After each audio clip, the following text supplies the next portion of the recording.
നമസ്കാരം. ശാസ്ത്രലോകത്തെ പുതുവിശേഷങ്ങളിലേക്ക് സ്വാഗതം. പക്ഷിപ്പനി പടരുന്നു എന്ന വാർത്ത നാം പലപ്പോഴും അത്ര ഗൗരവമായി കാണാറില്ല.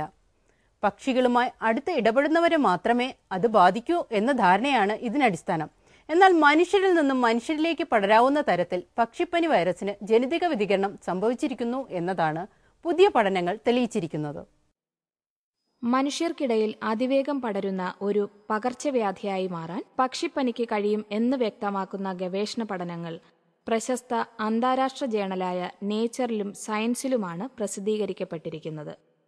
എന്നാൽ ഈ പഠനങ്ങൾ പ്രസിദ്ധീകരിക്കപ്പെടുന്നതിൽ നിന്നും വളരെ കാലത്തോളം അവ തടഞ്ഞുവയ്ക്കപ്പെട്ടിരുന്നു എന്നതാണ് ഈ കണ്ടെത്തലിന്റെ ഭീകരത വ്യക്തമാക്കുന്നത്.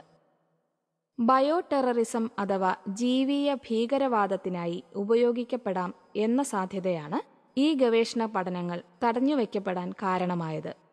വിസ്കോൻസിൻ സർവകലാശാലയിലെ യോഷിഹിറോ കവായോഗയുടേതായി നേച്ചർ ജേണലിനും നെതർലൻഡിലെ എറാസ്മസ് മെഡിക്കൽ കോളേജിലെ ഡോക്ടർ റോൺ ഫൗച്ചിയറിൻ്റെതായി സയൻസ് എന്ന ജേണലിനും സമർപ്പിക്കപ്പെട്ടിരുന്ന ഗവേഷണ പ്രബന്ധങ്ങളാണ് 2011 ഡിസംബർ മുതൽ തടഞ്ഞുവയ്ക്കപ്പെട്ടിരുന്നത്. അമേരിക്കയിലെ national science advisory board for ബയോസെക്യൂരിറ്റിയുടെ നിർദ്ദേശപ്രകാരമായിരുന്നു തടഞ്ഞുവയ്ക്കൽ. ഈ 2 പ്രബന്ധങ്ങളുമാണ് പോയ വാരം പ്രസിദ്ധീകരിക്കപ്പെട്ടത്. H5N1 എന്നറിയപ്പെടുന്ന വൈറസാണ് പക്ഷിപ്പനി അഥവാ ബേർഡ് ഫ്ലൂവിന് കാരണമാവുന്നത്. ഏവിയൻ ഇൻഫ്ലുവൻസ എന്ന മറ്റൊരു പേരും ഇതിനുണ്ട്. മനുഷ്യനിൽ മാരക പകർച്ചവ്യാധിയായി പടരുന്ന സ്പാനിഷ് ഫ്ലൂ എന്ന ഇൻഫ്ലുവൻസയ്ക്ക് കാരണമാവുന്നത് H1N1 എന്ന വൈറസാണ്. വളരെ ലഘുവായ വ്യത്യാസം മാത്രമേ ജനിതകപരമായി ഇവ തമ്മിലുള്ളൂ. PB2 എന്ന പ്രോട്ടീനിൽ പക്ഷിപ്പനി വൈറസ് ഗ്ലൂട്ടാമിക് ആസിഡ് എന്ന അമിനോ ആസിഡിനെ ഉൾക്കൊള്ളുമ്പോൾ മനുഷ്യനെ ബാധിക്കുന്ന ഫ്ലൂ വൈറസ് ലൈസിൻ അമിനോ ആസിഡിനെ ഉൾക്കൊള്ളുന്നു. ജനിതകപരമായ ഈ അതിർത്തിയെ അതിലംഘിക്കാനാവശ്യമായ ജീൻ മാറ്റങ്ങൾ പക്ഷിപ്പനി വൈറസിന് സംഭവിച്ചിരിക്കുന്നതായാണ് പുതിയ പഠനങ്ങൾ പറയുന്നത്. തീർച്ചയായും ഭീതി ഉണർത്തുന്നതാണ് മനുഷ്യനിലേക്ക് പുതിയൊരു പകർച്ചവ്യാധി കൂടി കടന്നെത്തുന്നതായുള്ള ഈ വാർത്ത. ലോക ജനത അത്ഭുതത്തോടെ വായിച്ച പുസ്തകമായിരുന്നു around the world in 80 days. 80 ദിവസങ്ങൾ കൊണ്ട് ലോകം ചുറ്റാൻ കഴിയും എന്നതിനെ തെളിവ് സഹിതം വിശദമാക്കിയതാണ് ഷൂൾ വേണിന്റെ ഈ ശാസ്ത്ര നോവലിനെ ഏറെ പ്രശസ്തമാക്കിയത്. എന്നാൽ ഇന്നത്തെ ലോകത്തിൽ ഇതൊരു അതിശയമേ അല്ല. പക്ഷേ ഇത് 500ഓളം ദിവസങ്ങൾ കൊണ്ട് ലോകം ചുറ്റിയ ഒരു ബോട്ട് വാർത്തകളിലെത്തിയിരിക്കുന്നു. പൂർണ്ണമായും സൗരോർജം കൊണ്ട് പ്രവർത്തിക്കുന്ന ലോകത്തിലെ ഏറ്റവും വലിയ ബോട്ടിന്റെ ലോകസഞ്ചാരം എന്നതാണ് പ്ലാനറ്റ് സോളാർ എന്ന് പേരിട്ടിരിക്കുന്ന ജലനൗകയുടെ യാത്രയെ ഇത്ര കണ്ട് പ്രശസ്തമാക്കുന്നത്. 2010 സെപ്റ്റംബർ 27 മൊണോക്കോയിലെ ഹെർക്കുലെ ഹാർബറിൽ നിന്നും യാത്രയായ സൗരോർജ നൗകയാണ് 585 ദിവസം കൊണ്ട് ലോകം ചുറ്റി വീണ്ടും അവിടെ എത്തിച്ചേർന്നിരിക്കുന്നത്. 31 മീറ്റർ നീളവും 15 മീറ്റർ വീതിയുമുള്ള ബോട്ട് അതിന്റെ എൻജിൻ പ്രവർത്തിക്കാൻ സൗരോർജത്തെ മാത്രമാണ് ആശ്രയമാക്കിയത്. 537 ചതുരശ്ര മീറ്റർ വിസ്താരമുള്ള സൗരോർജ പാനലുകൾ ഇതിനായി ബോട്ടിൽ സജ്ജമാക്കിയിരുന്നു. ന്യൂസിലൻഡിൽ നിന്നുള്ള ക്രെയ്ഗ് ലൂംസ് എന്ന എഞ്ചിനീയറാണ് കടൽ യാത്രയുടെ കടുത്ത വെല്ലുവിളികളെ അതിജീവിക്കാൻ കഴിയുന്ന തരത്തിൽ സൗരോർജ നൗക രൂപകൽപ്പന ചെയ്തത്. ജർമ്മനിയിലെ നിയറിം കപ്പൽ നിർമ്മാണശാലയിൽ 2010 മാർച്ചിലാണ് ഒരു ചെറുകപ്പലിന്റെ രൂപമുള്ള സൗരോർജ നൗകയുടെ നിർമ്മാണം പൂർത്തീകരിച്ചത്. സൂര്യപ്രകാശം പരമാവധി ലഭിക്കുന്ന കപ്പൽ ചാലുകളാണ് പ്ലാനറ്റ് സോളാറിന്റെ യാത്രയ്ക്കായി തെരഞ്ഞെടുക്കപ്പെട്ടിരുന്നത്. അറ്റ്ലാന്റിക് സമുദ്രത്തെ മുറിച്ചു കടന്നുള്ള യാത്ര പനാമ കനാൽ, പസഫിക് സമുദ്രം, ഇന്ത്യൻ മഹാസമുദ്രം എന്നിവ പിന്നിട്ട് സൂയസ് കനാലിലൂടെ മെഡിറ്ററേനിയൻ കടലിലെത്തുകയും അതിലൂടെ യാത്ര പൂർത്തീകരിക്കുകയുമായിരുന്നു. കാർബൺ മലിനീകരണത്തിലൂടെ കാലാവസ്ഥാ മാറ്റത്തിനിടയാക്കുന്ന പെട്രോളിയം ഇന്ധനങ്ങൾക്കു പകരം സൗരോർജം പോലുള്ള ഊർജ സ്രോതസ്സുകൾ ഉപയോഗപ്പെടുത്താം എന്ന സന്ദേശമായിരുന്നു പ്ലാനറ്റ് സോളാർ നൽകിയത്. ഡ്യൂപോണ്ട് എന്ന കമ്പനി വികസിപ്പിച്ച ഫോട്ടോ വോൾട്ടായിക് സെല്ലുകളായിരുന്നു പ്ലാനറ്റ് സോളാറിൽ ഉപയോഗിച്ചത്. ഇനി ന്യൂസ് ഫീച്ചറിലേക്ക്. ഇന്ത്യയിലുണ്ടാവുന്ന റെയിൽ അപകടങ്ങളിൽ ഭൂരിഭാഗവും ട്രെയിനുകൾ തമ്മിൽ കൂട്ടിയിടിക്കുന്നതിലൂടെ സൃഷ്ടിക്കപ്പെടുന്നവയാണ്.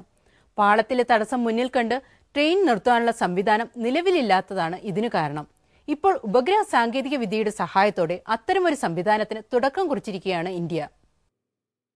പെട്ടെന്ന് ബ്രേക്ക് ചെയ്യാൻ കഴിയില്ല എന്നതാണ് ട്രെയിനുകളുടെ ഏറ്റവും വലിയ പരിമിതികളിലൊന്ന്. പാളം തെറ്റൽ പോലെയുള്ള അപകടങ്ങൾക്ക് കളമൊരുക്കുന്നത് കാരണമാണ് ട്രെയിനുകളിൽ സാധാരണയായി സഡൻ ബ്രേക്കിംഗ് എന്ന സംവിധാനം നിലവിലില്ലാത്തത്. കുറച്ചു ദൂരമെങ്കിലും മുന്നോട്ട് ഓടിയതിനു ശേഷം മാത്രമേ ട്രെയിനുകൾ അടിയന്തര ഘട്ടങ്ങളിലാണെങ്കിൽ പോലും നിർത്താനാവൂ. ബ്രേക്കിംഗ് ഡിസ്റ്റൻസ് എന്നറിയപ്പെടുന്ന ഇത് ഗുഡ്സ് ട്രെയിനുകൾക്കാണ് കൂടുതലായുള്ളത്, 1.5 കിലോമീറ്ററോളം.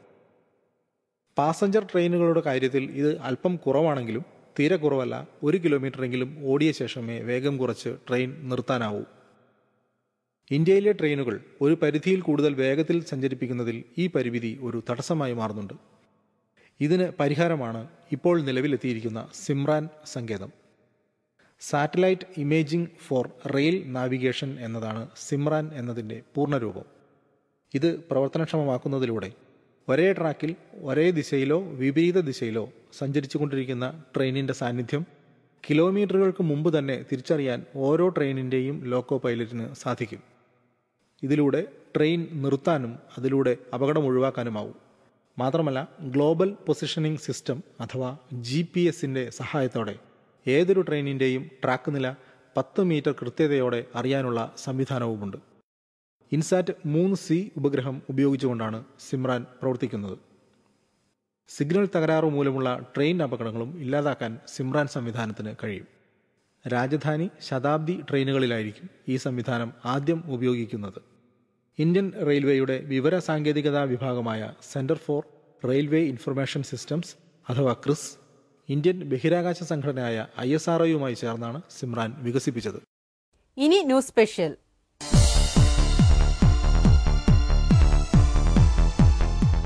ഒരു കാലത്ത് നമ്മുടെ നാട്ടിലെ ഫാഷനുകളിലൊന്നായിരുന്നു വിദേശ നിർമ്മിത വസ്തുക്കളോടുള്ള ഭ്രമം. മെയ്ഡ് ഇൻ ജപ്പാൻ എന്നോ മെയ്ഡ് ഇൻ ജർമ്മനി എന്നോ അച്ചടിച്ചിട്ടുള്ള സാധനങ്ങൾ ആഡംബരത്തിന്റെ പ്രതീകങ്ങളായി പ്രദർശിപ്പിക്കുക നമ്മുടെ, പ്രത്യേകിച്ച് നാട്ടിൻപുറത്തുകാരുടെ ഒഴിവാക്കാനാവാത്ത ദുശീലങ്ങളിലൊന്നായിരുന്നു. കാലം മാറിയപ്പോൾ ഈ ഭ്രമത്തിന് അല്പം ഒരു അയവ് വന്നിട്ടുണ്ടെങ്കിലും ഇന്നും വിദേശ ഉൽപ്പന്നങ്ങളുടെ പുറകെ പോകുന്നവരുടെ എണ്ണം കുറവല്ല. അങ്ങനെയുള്ളവരുണ്ടെങ്കിൽ അവർക്ക് വേണ്ടിയുള്ളതാണ് ഈ വാർത്ത. ബുക്കിംഗ് ഇപ്പോഴേ തുടങ്ങാം മെയ്ഡ് ഇൻ സ്പേസ് ഉൽപ്പന്നങ്ങൾക്കായി. യൂറോപ്യൻ സ്പേസ് ഏജൻസിയാണ് ബഹുരാഷ്ട്ര നിർമ്മിതമായ ഉൽപ്പന്നങ്ങളുമായി വിപണിയിലെത്തുന്നത്. ബഹിരാകാശത്തിൻ്റെതായ ചില സവിശേഷതകളെ പ്രയോജനപ്പെടുത്തിക്കൊണ്ട് നിർമ്മിക്കുന്ന ഉൽപ്പന്നങ്ങളാണ് മെയ്ഡ് ഇൻ സ്പേസ് എന്ന ലേബലോടെ തന്നെ ഇനിമേൽ നമുക്ക് വാങ്ങാനാവുന്നത്. ഭാരമില്ലായ്മ, മർദ്ദമില്ലായ്മ തുടങ്ങി അനവധി സവിശേഷതകൾ നിലനിൽക്കുന്ന ബഹിരാകാശത്ത് നിർമ്മിക്കപ്പെടുന്ന ഉൽപ്പന്നങ്ങൾ അതുപോലെ തന്നെയുള്ള അനവധി പ്രത്യേകതകൾ ഉൾക്കൊള്ളുന്നതാവും. മെറ്റാലിക് ഫോമുകളാണ് അതിൽ ഒന്ന്. അതായത് വായു അറകൾ നിറഞ്ഞിരിക്കുന്നത് കാരണം ഭാരം തീരെ കുറവായ ലോഹ സാമഗ്രികൾ.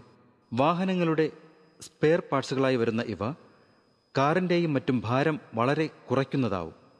സവിശേഷമായ ചില ലോഹ സങ്കരങ്ങളാണ് മറ്റൊരു വിഭാഗം. ഉദാഹരണമായി ടൈറ്റാനിയം അലുമിനൈഡ്.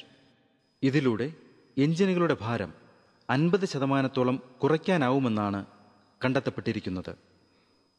മറ്റൊന്നാണ് രോഗാണു സാന്നിധ്യമില്ലാത്ത സർജിക്കൽ ഉപകരണങ്ങൾ. 1000-ലധികം ഡിഗ്രി സെന്റിഗ്രേഡ് ചൂടിൽ നിലനിൽക്കുന്ന അയണീകൃത വാതകങ്ങൾ ഉപയോഗിച്ച് സ്റ്റെറിലൈസ് ചെയ്യുന്നതിലൂടെയാണ് ഇവ നിർമ്മിക്കപ്പെടുന്നത്. ഇപ്പോൾ ബാഹ്യാകാശത്ത് നിലയുറപ്പിച്ചിരിക്കുന്ന അന്താരാഷ്ട്ര ബഹിരാകാശ നിലയത്തിൽ വെച്ചാണ് ഇവ നിർമ്മിക്കപ്പെടുക. ഈ ഉൽപ്പന്നങ്ങൾ വിറ്റുകിട്ടുന്നതിലൂടെയുള്ള വരുമാനം ബഹിരാകാശ നിലയത്തിൻ്റെ തന്നെ പ്രവർത്തനങ്ങൾക്കായി വിനിയോഗിക്കുക എന്നതാണ് ശാസ്ത്രജ്ഞരുടെ ലക്ഷ്യം.